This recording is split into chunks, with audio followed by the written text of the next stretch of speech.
Sidang jemaah, apa beda Muhammadiyah dengan Salafi? Muhammadiyah dia netral menyikapi seluruh mazhab fikih. Dia akui Hanafi, dia akui Malik, dia akui Syafi'i, dia akui Hambali. Terus bagaimana dia? Dibuatlah lembaga tarjih. Dibuat lembaga tarjih. Jika ada kasus hukum, lembaga tarjih mengadopsi dari 4 imam mazhab, bisa diambilnya nanti pendapat Abu Hanifah dalam satu kasus, kemudian Malik dalam kasus yang lain, atau Hambali dalam kasus yang lain, diputuskan dalam tarjih. Maka Muhammadiyah ahlu sunnah wal jamaah, pengikut salafus saleh, pengikut mazhab yang 4. Salafi, apakah pengikut salafus saleh? Sudah saya sampaikan, Salafi bukan pengikut salafus saleh. Kenapa? Karena Salafi tidak bermazhab. Muhammadiyah menerima mazhab, Salafi tidak bermazhab. Bagaimana mengaku pengikut salafus soleh sementara salafus soleh itu bermazhab? Kita langsung ke Quran, kita langsung ke hadis. Ente siapa? Anda memahami Quran butuh tafsir. Apa hukumnya mengikuti mazhab-mazhab? Boleh, mazhab-mazhab itu bagus ya. Mazhab-mazhab itu adalah para ulama yang mereka punya murid banyak. Jadi tidak ada para ulama sengaja bikin mazhab, nggak ada. Ya. Yang pertama mazhab Abu Hanifah. Abu Hanifah pintar, di zaman dia banyak orang pintar, tapi dia yang top. Akhirnya dia punya murid banyak, akhirnya ilmunya berkembang, jadilah disebut mazhab Abu Hanifah. Setelah itu muncul Imam Malik, Imam Darul Hijrah, Imam Daril Hijrah, Imam Kota Madinah. Ada juga orang-orang sepantaran Imam Malik yang hebat-hebat, tapi dia punya murid banyak, akhirnya ilmunya berkembang, timbullah mazhab Imam Malik. Sebenarnya mazhab itu maksudnya metode belajar.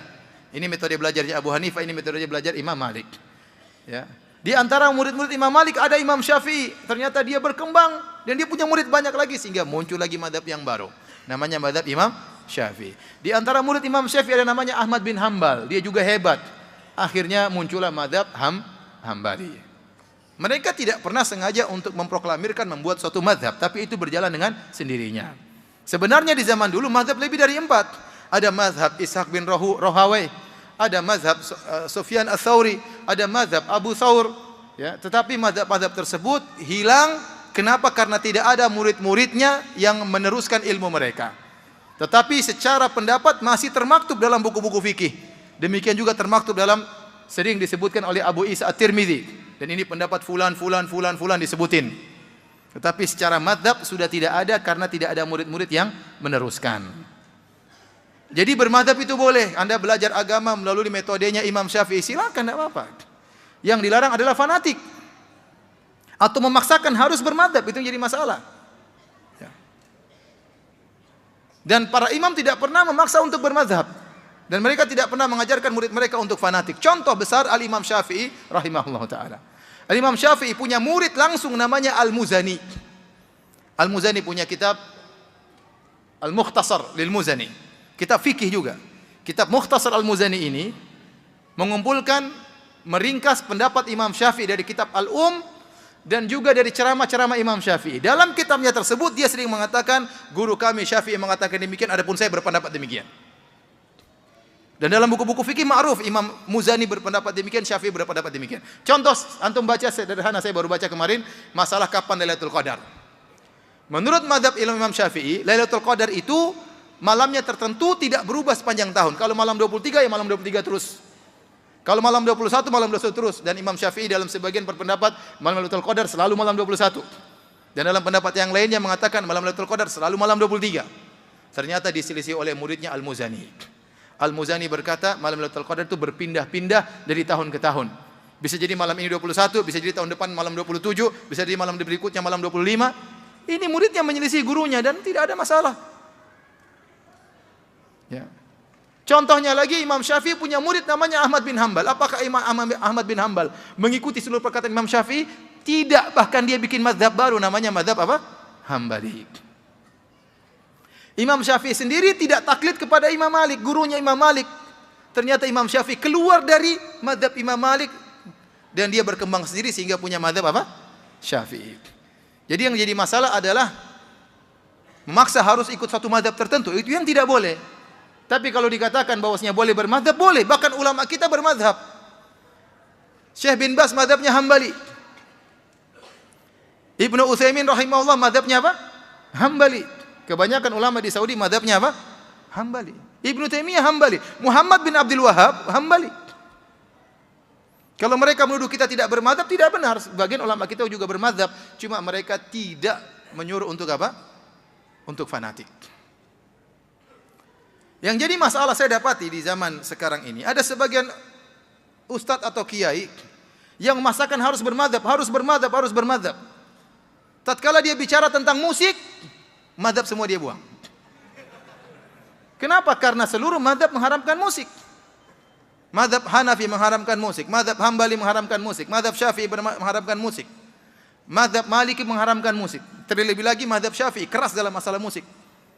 Sampai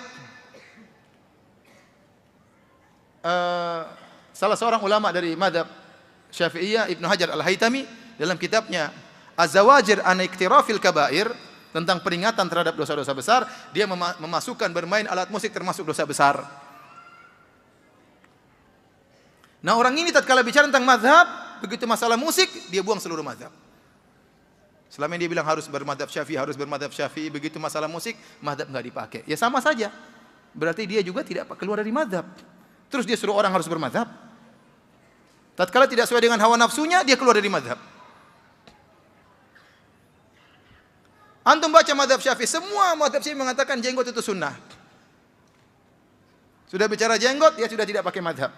Enggak usah jenggot, enggak apa-apa. Ya, gimana? Semuanya bilang sunnah. Semua mazhab bilang sunnah. Jadi maksud saya, bermazhab itu boleh dan itu baik. Seorang belajar fikih mazhab Syafi'i enggak ada masalah, bagus. Tapi tidak boleh apa? Fanatik. Kenapa? Karena para ulama mencontohkan demikian. Imam Syafi'i muridnya langsung Al-Muzani tidak fanatik sama Imam Syafi'i rahimahullahu taala. Bahkan sebagian ulama Syafi'iyah, ini antum bisa tanya langsung kepada Al-Ustaz Dr. Musyaffa hafizahullahu taala, karena risalah dia tentang usul fikih berkaitan dengan mazhab Syafi'i. Dia akan menjelaskan bahwasanya banyak ulama Syafi'iyah belakangan menyelisih usul Imam Syafi'i rahimahullahu taala. Bukan cuma menyelisih furu', bahkan menyelisih apa? Usul. Kalau mengatakan harus sama persis seperti Imam Syafi'i, ternyata tidak juga, para ulama tidak demikian.